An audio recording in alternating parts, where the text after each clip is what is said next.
Los escalones de mármol pulido del edificio de la Junta de Comercio de Chicago brillaban bajo el sol de la tarde, mientras la élite financiera del Medio Oeste concluía otra sesión bursátil de miles de millones de dólares. Los banqueros de inversión, con trajes de $5,000, pasaban apresurados con carteras que contenían futuros agrícolas por un valor superior al de comunidades agrícolas enteras, y sus zapatos de cuero italiano resonaban contra la piedra caliza que había sido testigo de la transformación de Chicago, de un puesto fronterizo a la capital mundial de las materias primas. La multitud de la tarde representaba el motor económico del corazón del país. Comerciantes de cereales, ejecutivos farmacéuticos y magnates de la industria manufacturera cuya riqueza combinada podría financiar los presupuestos estatales completos. Theodore Blackstone, de 72 años, yacía inmóvil en los escalones de granito entre las imponentes columnas Art Deco, con su traje de Savile Row de $12,000 perfectamente planchado, a pesar de su posición boca abajo. Sus zapatos italianos hechos a mano, valorados en $3,500, brillaban bajo la luz del sol de la tarde, y su reloj Patek Philippe, valorado en $250,000, reflejaba la luz mientras su brazo yacía en un ángulo antinatural. Sus gemelos de platino, cada uno de ellos más valioso que el coche de la mayoría de la gente, brillaban contra la seda francesa que costaba $800 el metro. Pero, a pesar de la evidente riqueza de Theodore, algo iba terriblemente mal. Su respiración se había vuelto superficial e irregular. Su piel había adquirido una palidez grisácea que indicaba una crisis cardiovascular, y sus labios comenzaban a mostrar el tono azulado que indicaba la falta de oxígeno. Sus ojos, cuando ocasionalmente eran visibles, estaban dilatados y no respondían al brillante sol del Medio Oeste. Si alguna vez has sido testigo de un momento en el que los verdaderos valores de la sociedad se revelan a través de cómo tratan a alguien que necesita ayuda desesperadamente, pulsa el botón de suscribirse, porque lo que sucederá a continuación pondrá al descubierto la impactante realidad de cómo la riqueza puede cegar a las personas ante la humanidad básica. El colapso de Theodore se produjo al salir de la Bolsa Mercantil de Chicago, donde acababa de completar la venta de su imperio agrícola por $85,000 millones, la mayor adquisición de un conglomerado agrícola en la historia del Medio Oeste. Su patrimonio personal superaba el de la mayoría de los países pequeños. Su fundación benéfica había donado más de $2,000 millones a comunidades rurales, y su influencia en los mercados de materias primas podía cambiar los precios mundiales de los alimentos con una sola decisión. Pero para los cientos de profesionales financieros que pasaban junto a su cuerpo tendido, Theodore parecía ser solo otro ejecutivo rico que se había excedido durante un almuerzo de celebración. La suposición fue universal e inmediata. Hombre rico, traje caro, inconsciente en las escaleras de Chicago, obviamente borracho, definitivamente vergonzoso, completamente un problema ajeno. La primera persona en darse cuenta de Theodore fue el comerciante de productos agrícolas Harrison Wellington, cuya empresa de futuros de cereales controlaba $45,000 millones en los mercados alimentarios mundiales. En lugar de comprobar si se encontraba mal, Harrison sacó inmediatamente su teléfono para capturar lo que supuso que sería un cotilleo de primera. «Dios mío, mirad qué espectáculo tan patético», anunció Harrison a sus colegas mientras se ajustaba su chaqueta Brioni de $8,000. Un multimillonario del sector agrícola no ha podido controlar el whisky de la celebración.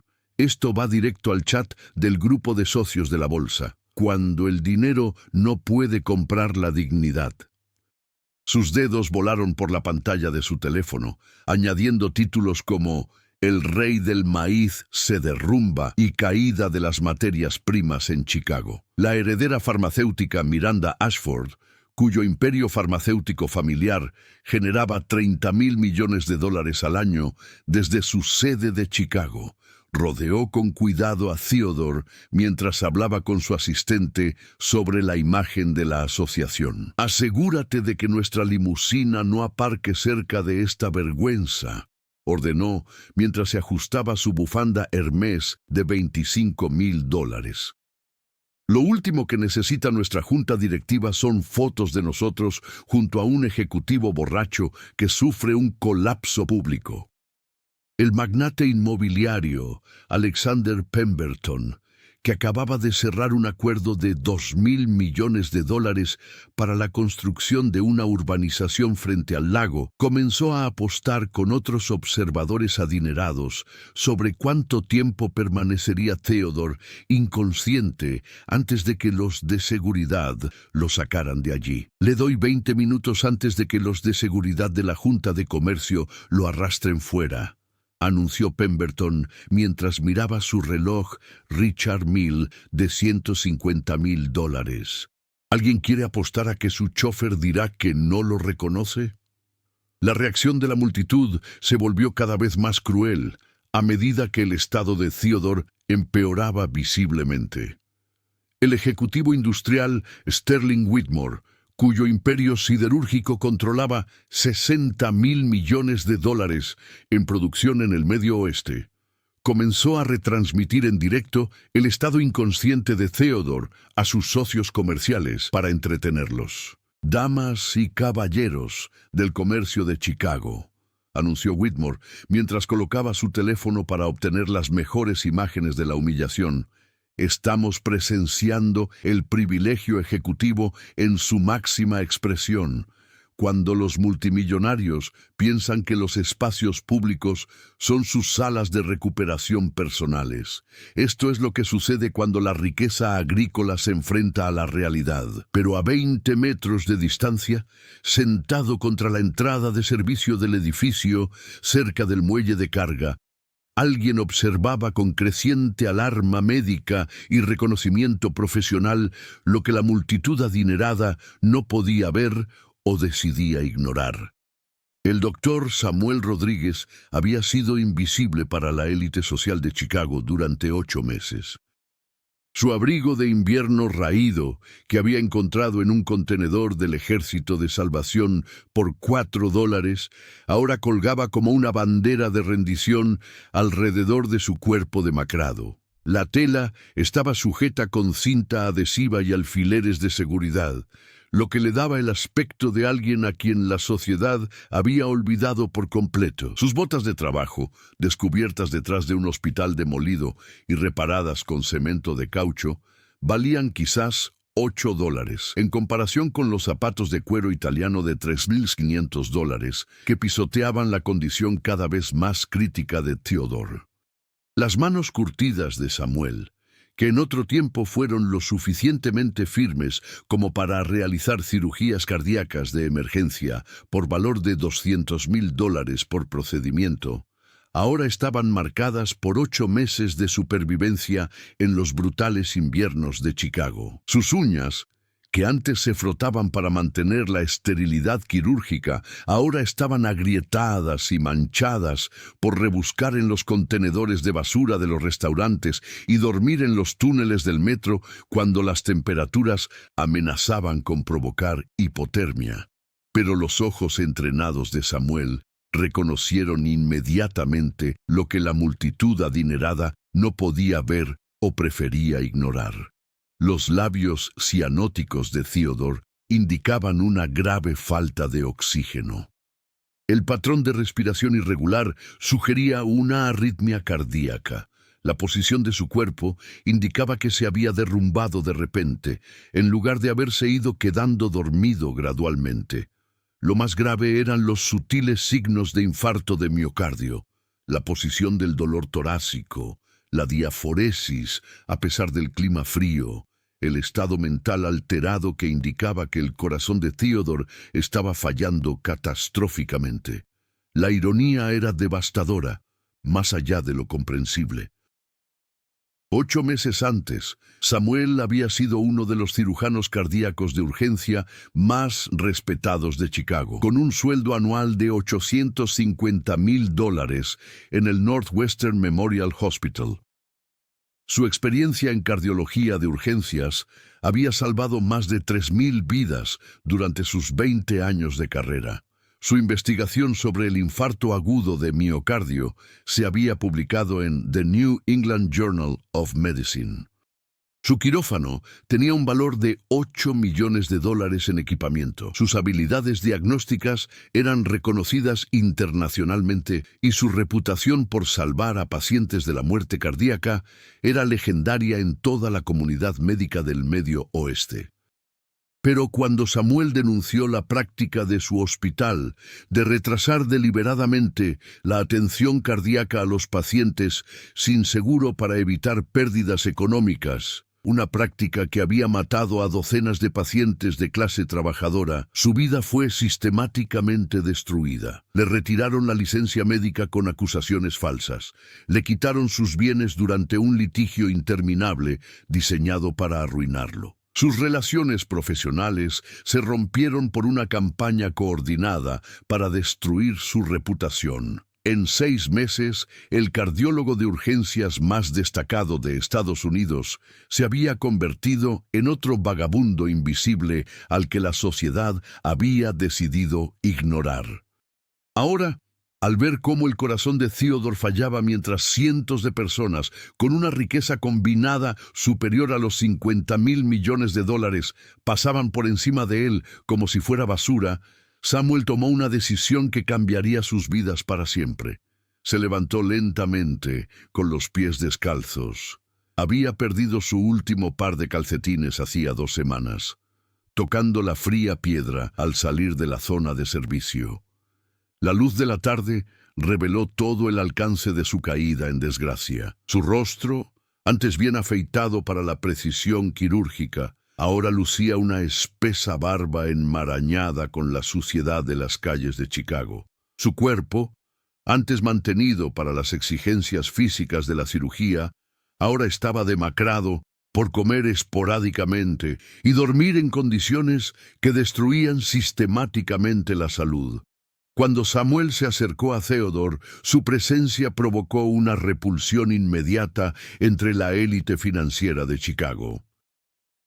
El hedor que emanaba del cuerpo sin lavar de Samuel golpeó a la multitud como un arma biológica diseñada para desencadenar respuestas evolutivas de repugnancia. 8 meses, durmiendo a la intemperie, bañándose en los baños de las gasolineras cuando era posible, llevando la misma ropa hasta que se convirtió en parte de su piel, habían creado un aroma que hacía que los humanos cercanos retrocedieran instintivamente. Era el olor del fracaso de la civilización hecho manifiesto, un cóctel nauseabundo de carne humana sin lavar que había estado fermentando en sus propios aceites durante semanas, creando una dulzura rancia que provocaba náuseas inmediatas a cualquiera que se encontrara a menos de 6 metros. La orina rancia había empapado el relleno de su abrigo hasta convertirse en parte de la estructura molecular de la prenda, y la concentración de amoníaco era tan intensa que provocaba un dolor inmediato en los senos nasales y lagrimeo en los ojos. Las partículas de comida podrida se habían incrustado en la tela procedentes de las comidas recogidas de la basura de los restaurantes y se descomponían con el calor corporal, creando bolsas de gas pútrido que liberaban oleadas de descomposición con cada paso que daba hacia la multitud. Debajo de todo ello se encontraba el olor metálico de las infecciones no tratadas y el olor agrio del cabello sin lavar, enmarañado con grasa, suciedad y sustancias demasiado repugnantes para identificarlas, que se combinaban en un ataque olfativo tan violento que varios comerciantes cercanos comenzaron a vomitar en sus maletines de diseño. ¿Qué demonios hace esa cosa cerca de nuestro distrito comercial?, rugió el gestor de fondos de cobertura, Nathaniel Rothschild, mientras se alejaba de su Rolls-Royce Phantom de $400,000. Esto es un entorno financiero profesional, no un refugio para personas sin hogar. Su traje Keaton de $25,000 necesitaría una limpieza profesional contra riesgos biológicos solo por haber estado cerca de Samuel. Seguridad de la Cámara de Comercio. Seguridad. Quiten a esta criatura antes de que contamine nuestro entorno empresarial. La señora Victoria Vanderbilt, cuyo marido controlaba un imperio de comercio de materias primas por valor de $120,000 millones en futuros agrícolas, se dobló y vomitó en su bolso Hermès Birkin de $90,000. Cuando el viento llevó el olor de Samuel hacia su grupo de compras ejecutivo. Su rostro se contorsionó con tal repugnancia que parecía una emergencia médica. «Dios mío», dijo con náuseas, tambaleándose hacia atrás mientras se aferraba a su collar Van Cleef & Arpels de $50,000 como si fuera un amuleto protector. Ese animal huele como un matadero en descomposición. Que alguien llame al Departamento de Salud antes de que propague la plaga que lleva consigo. No dejéis que se acerque al distrito financiero, chilló la directora de Relaciones Ejecutivas de la Junta de Comercio, Jennifer Sterling, mientras se alejaba de su mostrador de información de caoba de $60,000. Su traje de punto Saint John de $22,000 crujió mientras retrocedía presa del pánico. Mantened esa porquería lejos de cualquier cosa que puedan tocar los clientes empresariales. Tendremos que esterilizar todas las superficies que haya contaminado esa criatura. Un comerciante de materias primas que empujaba a su hijo en un cochecito de diseño de $4,000 agarró físicamente al niño y salió corriendo ante la llegada de Samuel, con su reloj Audemars Piguet de $80,000 brillando mientras se movía. No te acerques a ese desastre, amigo, ni siquiera respires el mismo aire que eso. Cubrió la nariz de su hijo con un pañuelo de bolsillo Hermès de $1,500. Algunas enfermedades se transmiten a través de partículas en el aire procedentes de criaturas como esa. El jefe de seguridad de la Bolsa de Chicago, el ex capitán de la policía de Chicago, Michael Harrison, apareció con 10 guardias uniformados. Sus botas tácticas, pulidas hasta brillar como un espejo y con un valor de $900 el par, retumbaban sobre la piedra caliza mientras formaban un perímetro de estilo militar entre Samuel y la multitud cada vez más histérica de élites financieras. El equipo de seguridad de Harrison era de última generación. Su cinturón utilitario valía $4,500 y su autoridad estaba respaldada por un salario anual de $180,000 por proteger a las familias más ricas del Medio Oeste durante sus actividades comerciales. «Señor», ordenó el capitán Harrison con una voz que transmitía 4 décadas de autoridad policial. Está invadiendo una propiedad restringida del distrito financiero y creando una emergencia de salud pública. Detenga su avance inmediatamente y prepárese para ser expulsado de inmediato. Samuel levantó las manos lentamente, con la atención desesperadamente centrada en Theodore, cuya respiración se había vuelto tan dificultosa que le provocaba retracciones visibles del pecho, lo que indicaba una grave insuficiencia cardíaca. «Por favor, capitán, ese hombre está sufriendo un infarto agudo de miocardio.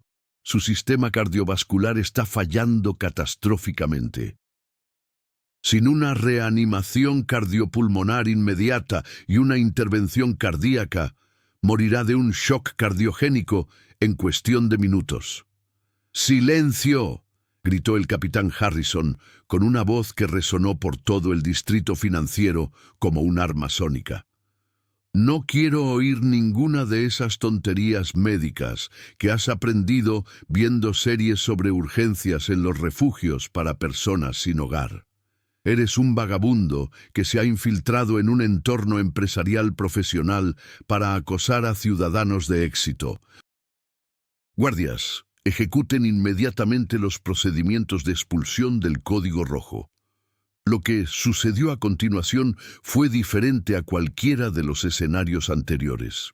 En lugar de la furia de la multitud, el gaslighting institucional, la precisión corporativa o la tortura de las redes sociales, la multitud se transformó en algo aún más escalofriante. Una guerra de clases económicas disfrazada de protección de los ricos frente a los pobres.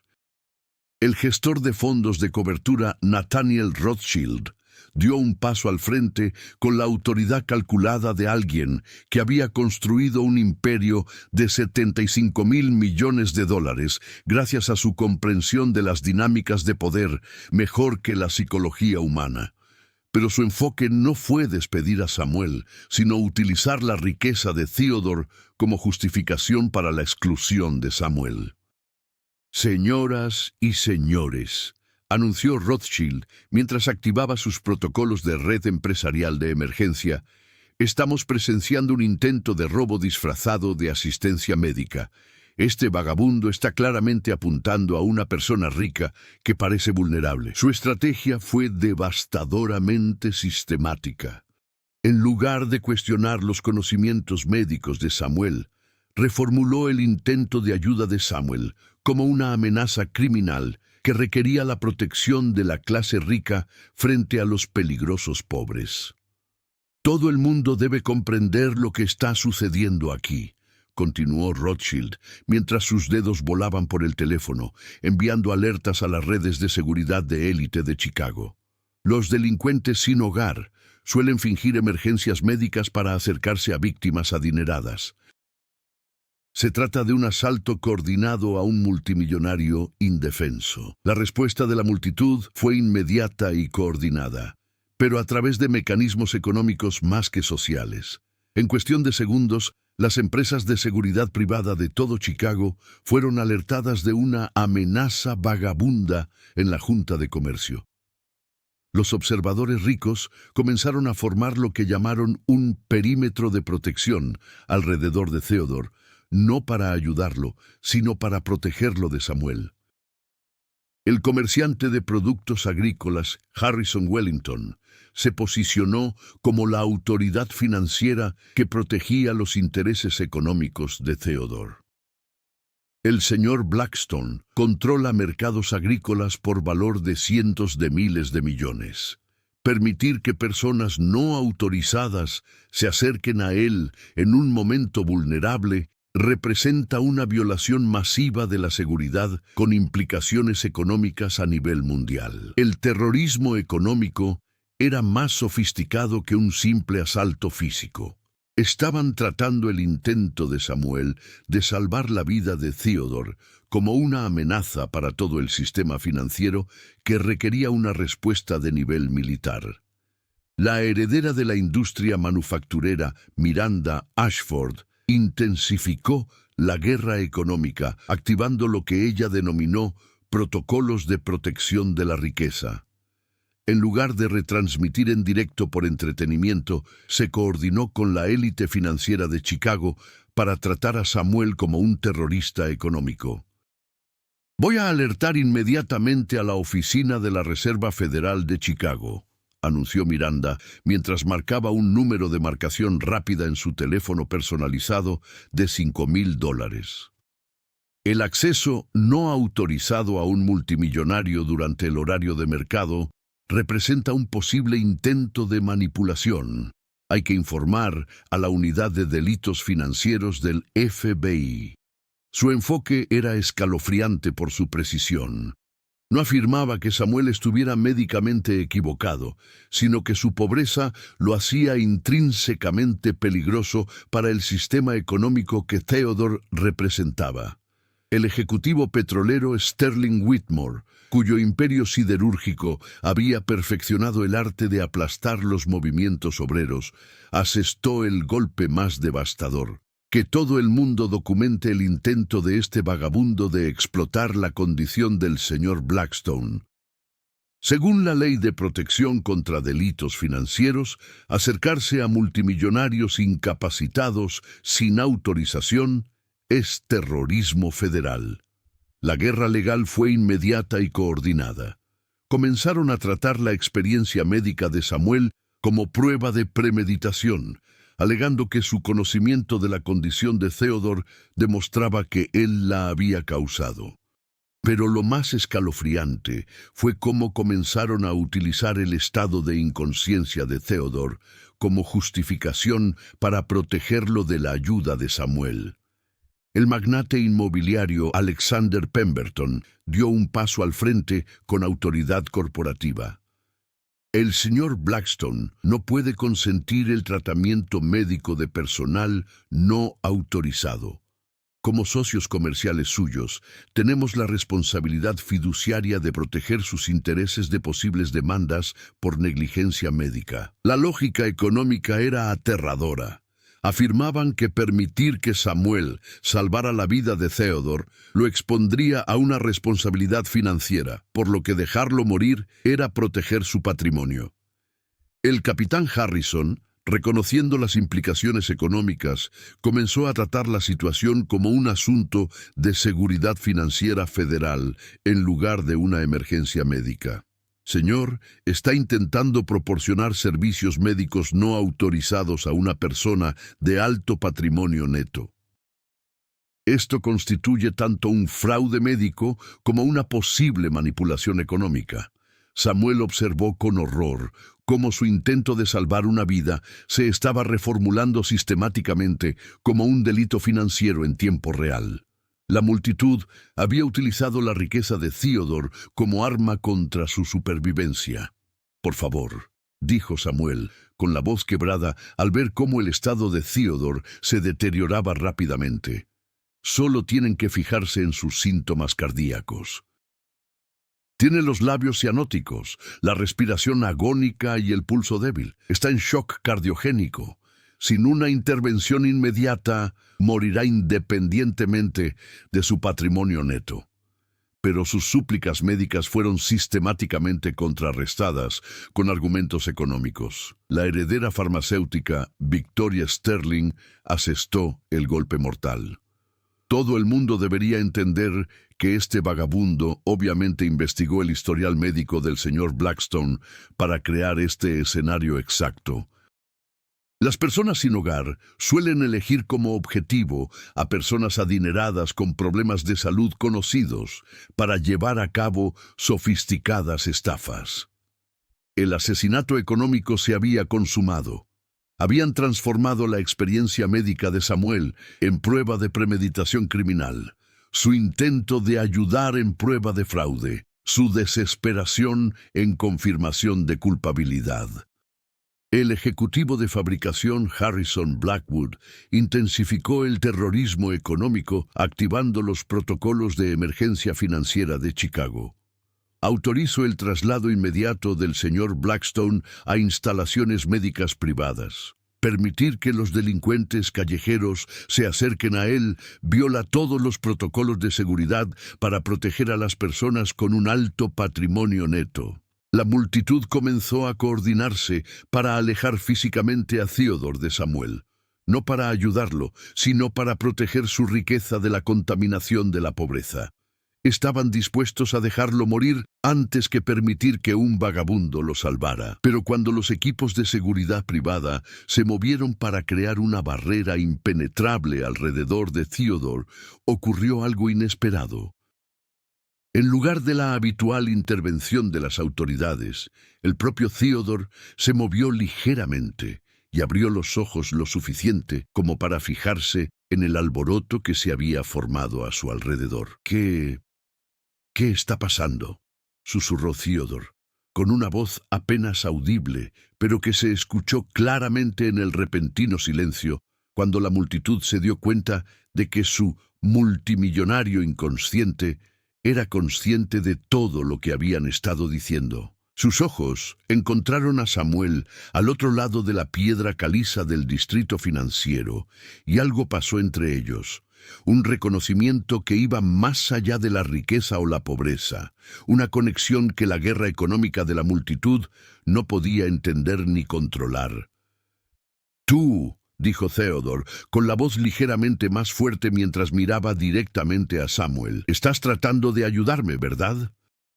La pregunta quedó flotando en el aire como una acusación contra todos los que habían pasado 20 minutos tratando el intento de Samuel de salvar una vida como una amenaza al orden económico. Al mirar ahora a Samuel, pobre pero decidido, sin hogar pero heroico, era imposible creer que se trataba del mismo hombre al que habían llamado terrorista.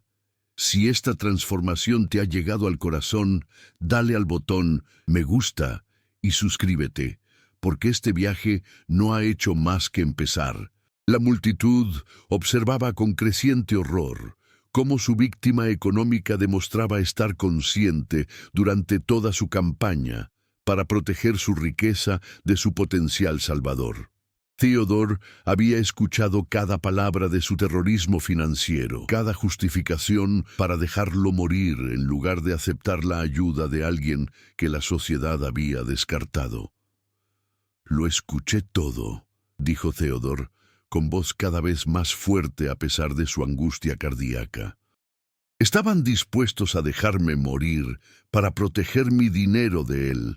La guerra económica que habían orquestado estaba a punto de encontrarse con algo que sus algoritmos no habían previsto. La voz del multimillonario al que afirmaban proteger, hablando directamente sobre el vagabundo al que habían deshumanizado sistemáticamente por intentar salvarle la vida. El terrorismo financiero se había convertido en algo completamente diferente. La prueba de su propia bancarrota moral ante los ojos de la persona a la que habían utilizado para justificar su crueldad.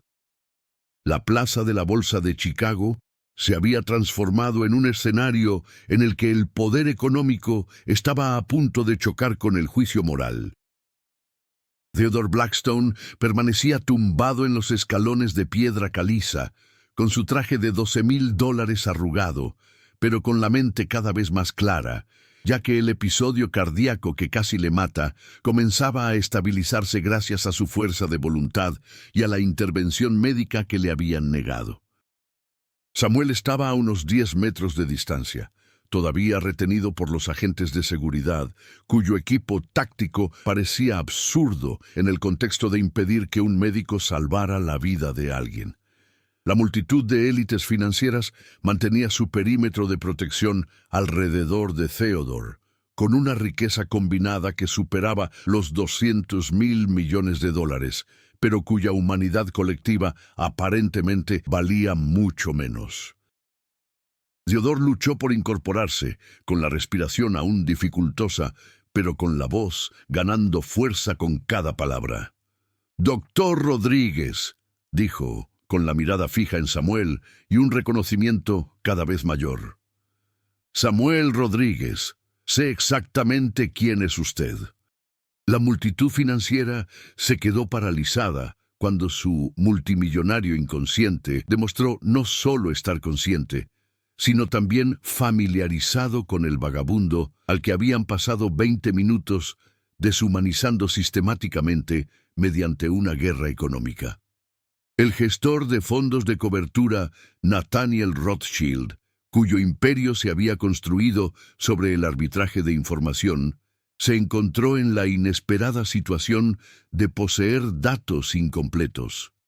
«Señor Blackstone, es posible que esté experimentando confusión debido a su episodio médico. Este individuo es un vagabundo con posibles antecedentes penales». «Samuel Rodríguez», interrumpió Theodore, con la autoridad que le había permitido construir un imperio agrícola de $85,000 millones, fue jefe de cardiología de urgencias en el Northwestern Memorial Hospital hasta hace 8 meses. Me salvó la vida una vez, durante mi primer infarto en su sala de urgencias. La revelación impactó a la multitud como una crisis financiera en tiempo real. Los comentarios comenzaron a difundirse por sus redes empresariales a medida que se hacían evidentes las implicaciones económicas de su comportamiento. ¿El vagabundo es en realidad un médico? ¿Acabamos de cometer terrorismo económico contra un cardiólogo? ¿El multimillonario lo conoce personalmente? Esto va a destruir nuestra reputación en los círculos empresariales de Chicago. La heredera industrial Miranda Ashford, cuyo imperio siderúrgico familiar dependía de los contratos agrícolas de Theodore, comenzó a calcular el daño financiero de su ataque coordinado contra su potencial salvador. Señor Blackstone, seguro que comprende nuestras preocupaciones en materia de seguridad. Estábamos protegiendo sus intereses financieros, impidiendo que el único cardiólogo cualificado en un radio de 6 manzanas tratara mi ataque al corazón, preguntó Theodore con la voz cada vez más fuerte. Estaban dispuestos a dejarme morir para proteger mi riqueza de la contaminación de la pobreza. La lógica económica que había justificado su crueldad estaba siendo ahora diseccionada por el multimillonario al que afirmaban haber protegido. El capitán Harrison, reconociendo que sus protocolos de seguridad casi habían causado la muerte del magnate agrícola más poderoso de Chicago, se acercó a Theodore con la deferencia reservada a las personas cuyos abogados podían acabar con carreras profesionales con una simple llamada telefónica. Señor Blackstone, estábamos siguiendo los procedimientos estándar de protección de personas con un alto patrimonio neto. Capitán, dijo Theodore, sin apartar los ojos del rostro de Samuel al otro lado de la plaza. El hombre al que ha estado reteniendo ha salvado más vidas que todos los aquí presentes juntos, incluida la mía, 2 veces, hasta ahora. Theodore comenzó el doloroso proceso de ponerse de pie, ayudado por la gradual resolución del episodio cardíaco, pero obstaculizado por los 20 minutos de negligencia médica que había soportado mientras la multitud protegía su dinero de su médico. Samuel, llamó Theodore al otro lado de la plaza con una voz que se oía claramente en el aire de la tarde del distrito financiero. Necesito saber algo. Después de lo que hizo la junta de mi hospital para destruir tu carrera, ¿por qué seguías intentando salvarme la vida? Samuel miró a Theodore con la mirada firme de alguien que lo había perdido todo, excepto su juramento médico. Señor Blackstone, usted sufría un infarto agudo de miocardio en la pared inferior con signos de shock cardiogénico. Su gasto cardíaco estaba fallando. No importaba quién fuera usted, necesitaba intervención médica inmediata. La precisión clínica de la evaluación de Samuel, realizada mientras estaba rodeado de agentes de seguridad que lo habían tratado como a un terrorista, flotaba en el aire como una acusación contra todos los que habían antepuesto los prejuicios económicos a la vida humana. Infarto de miocardio de la pared inferior, repitió Theodore lentamente, con una terminología médica que sus socios comerciales no podían ignorar. ¿Cuánto tiempo me quedaba antes de sufrir un daño cardíaco irreversible? Según sus síntomas, entre 10 y 15 minutos antes de una necrosis miocárdica significativa, respondió Samuel con la tranquila autoridad de alguien que había diagnosticado miles de casos similares. La intervención de la multitud retrasó el tratamiento aproximadamente 18 minutos. La precisión matemática de la muerte cardíaca, calculada mientras las élites financieras trataban al potencial salvador como un terrorista económico, creó un silencio que ni siquiera los mercados de materias primas de Chicago pudieron llenar. El magnate inmobiliario Alexander Pemberton, cuyo imperio urbanístico dependía de la financiación agrícola de Theodore, fue el primero en recuperar la voz. Señor Blackstone, no teníamos forma de conocer las credenciales médicas de esta persona. Su aspecto sugería... ¿Sugería qué?, interrumpió Theodore, alzando la voz con lo que parecía una furia controlada.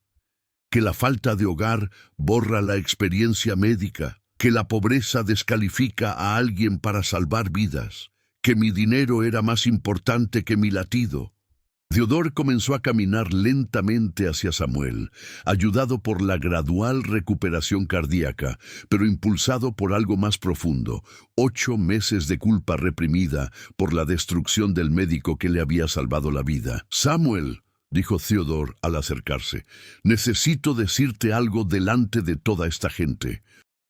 Cuando denunciaste los protocolos de atención cardíaca retrasada que estaban matando a pacientes sin seguro, yo formaba parte de la junta del hospital que votó a favor de destruir tu carrera en lugar de arreglar el sistema».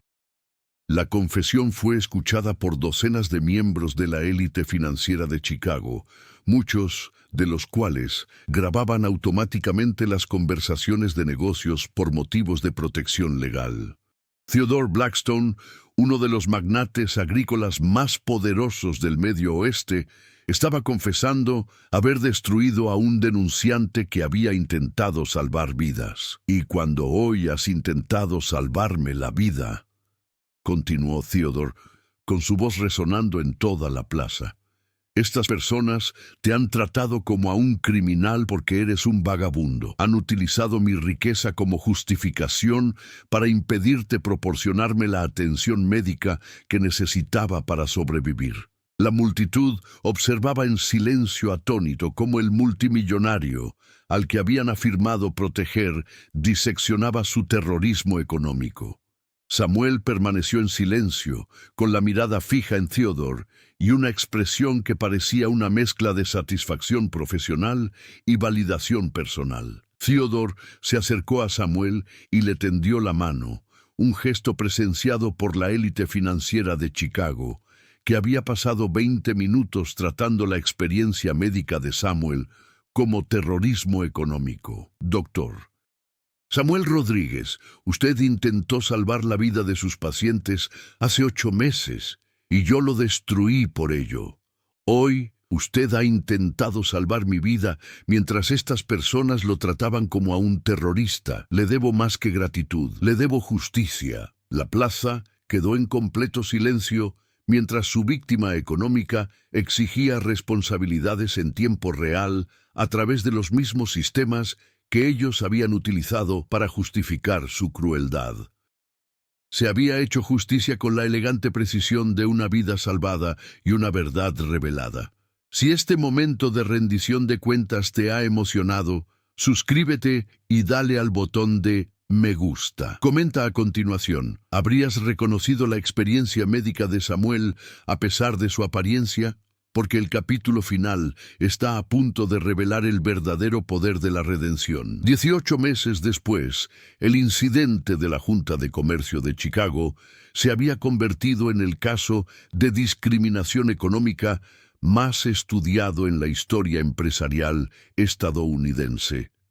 El ataque coordinado de la élite financiera contra un cardiólogo sin hogar había generado investigaciones federales sobre la discriminación sistémica en el acceso a la atención médica y la protección de los denunciantes. El doctor Samuel Rodríguez se encontraba en el servicio de urgencias del recién construido Theodore Blackstone Memorial Hospital, vestido con una bata quirúrgica valorada en $150, en comparación con su antiguo abrigo de $4 para personas sin hogar.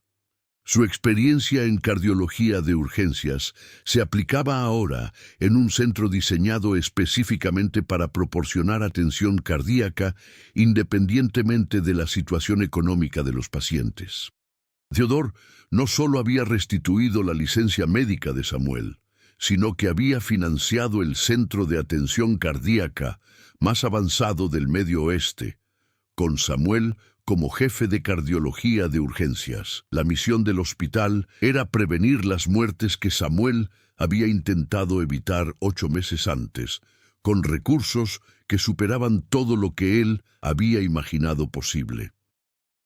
La multitud que había tratado a Samuel como un terrorista económico se enfrentó a consecuencias proporcionales a sus acciones, impuestas a través de las mismas redes financieras que habían utilizado como arma contra él.